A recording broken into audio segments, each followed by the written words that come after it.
DSLR ക്യാമറയുടെ മോഡുകളെ പ്രധാനമായിട്ടും രണ്ടായിട്ടാണ് തിരിക്കുന്നത്. അതിൽ ആദ്യത്തേത് ഓട്ടോമാറ്റിക് മോഡും രണ്ടാമത്തേത് ക്രിയേറ്റീവ് മോഡുമാണ്. ഓട്ടോമാറ്റിക് മോഡ് എന്നതിൽ തന്നെ ഒരുപാട് അഡീഷണൽ ഓപ്ഷൻസ് നിങ്ങൾക്ക് കിട്ടും. അതായത് portrait, landscape, macro, sports, night, flash എന്നൊക്കെ പറഞ്ഞ് നിരവധി ഓപ്ഷൻസ് നിങ്ങൾക്ക് കിട്ടും. ഈ ഓപ്ഷൻസ് എല്ലാം കൂടി നമ്മൾ ഒന്നിച്ച് വിളിക്കുന്ന ഒരു പേരാണ് ഓട്ടോമാറ്റിക് മോഡ് എന്നുള്ളത്. ഓട്ടോമാറ്റിക് മോഡിൽ ഫോട്ടോഗ്രാഫറിന് പ്രത്യേകിച്ച് ഒന്നും തന്നെ ചെയ്യാനില്ല. ഒരു ഫ്രെയിം സെറ്റ് ചെയ്യുക, അതിനുശേഷം അയാൾക്ക് ക്ലിക്ക് ചെയ്യുക, ബാക്കി എല്ലാ കാര്യങ്ങളും ക്യാമറ തന്നെ തീരുമാനിച്ചോളും. ഇതിനകത്ത് വരുന്ന ഈ അഡീഷണൽ ഓപ്ഷൻസിൽ തന്നെ ഓരോ ടൈപ്പ് ഫോട്ടോഗ്രാഫിക്കും വേണ്ട ചെറിയ ചെറിയ ക്യാമറ സെറ്റിങ്സ്, അതായത് ഡിജിറ്റലി ക്യാമറയുടെ അകത്ത് ആവശ്യമായ ചെറിയ ചെറിയ സെറ്റിങ്സിൽ മാറ്റം വരുത്തിക്കൊണ്ടാണ് ഈ ഓരോ ഓപ്ഷൻസ് അല്ലെങ്കിൽ അതിൻ്റെ ഉപവിഭാഗങ്ങൾ നിങ്ങൾക്ക് ക്യാമറ തന്നിരിക്കുന്നത്.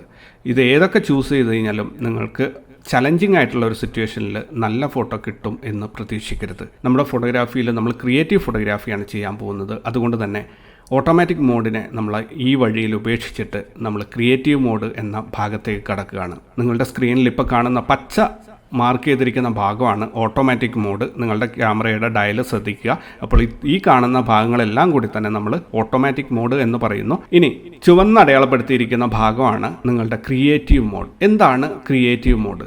ഒരു ഫോട്ടോഗ്രാഫറിന് അയാൾക്ക് ആവശ്യമായ രീതിയിലേക്ക് ആ ക്യാമറയെ പ്രോഗ്രാം ചെയ്തെടുക്കാൻ സഹായിക്കുന്ന മോഡുകളെയാണ് പൊതുവെ ക്രിയേറ്റീവ് മോഡ് എന്ന് വിളിക്കുന്നത്.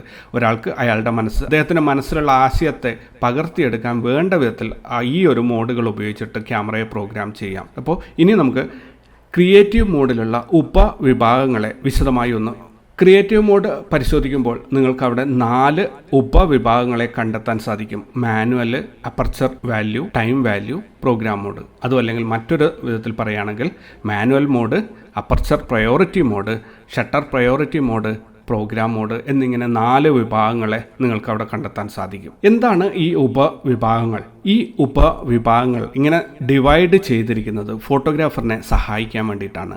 എക്സ്പോഷർ ട്രയാങ്കിളിൽ വരുന്ന 3 കൺട്രോൾസിന് ഏതെങ്കിലും ഒരെണ്ണത്തിന് പ്രയോറിറ്റി കൊടുത്തിട്ട് മറ്റ് 2 വിഭാഗങ്ങളെ ക്യാമറ സ്വയം നിയന്ത്രിക്കുന്ന രീതിയിലാണ് ഈ ഉപവിഭാഗങ്ങളെ സെറ്റ് ചെയ്തിരിക്കുന്നത്. ഇതിൽ ചിത്രത്തിൻ്റെ white balance, picture style, colour space ഇങ്ങനെ തുടങ്ങി നിരവധി സെറ്റിങ്സ് ഈ വിഭാഗത്തിൽ, ഈ ഉപവിഭാഗങ്ങളിൽ കൈകാര്യം ചെയ്യുന്നില്ല. അതെല്ലാം ഫോട്ടോഗ്രാഫർ മാനുവലി സെറ്റ് ചെയ്ത് വെച്ചിരിക്കണം. ഒരു പ്രാവശ്യം സെറ്റ് ചെയ്ത് വെച്ചാലും ക്യാമറയുടെ മോഡ് മാറ്റിയാലും അത് മാറിപ്പോവില്ല. അതുകൊണ്ട് തന്നെ ഒരു പ്രാവശ്യം കൃത്യമായ white balance, picture style, colour space ഇങ്ങനെയുള്ള എല്ലാ സെറ്റിങ്സും നിങ്ങൾ സെറ്റ് ചെയ്ത് വയ്ക്കുക. അതിനുശേഷം നിങ്ങൾക്ക് ആവശ്യമായ ക്രിയേറ്റീവ് മോഡ് ചൂസ് ചെയ്തിട്ട് ഫോട്ടോഷൂട്ട് ആരംഭിക്കുക. അപ്പോൾ നമുക്ക് ക്രിയേറ്റീവ് മോഡിൽ വരുന്ന ഉപവിഭാഗങ്ങളെ ഒന്ന് പരിചയപ്പെടാം.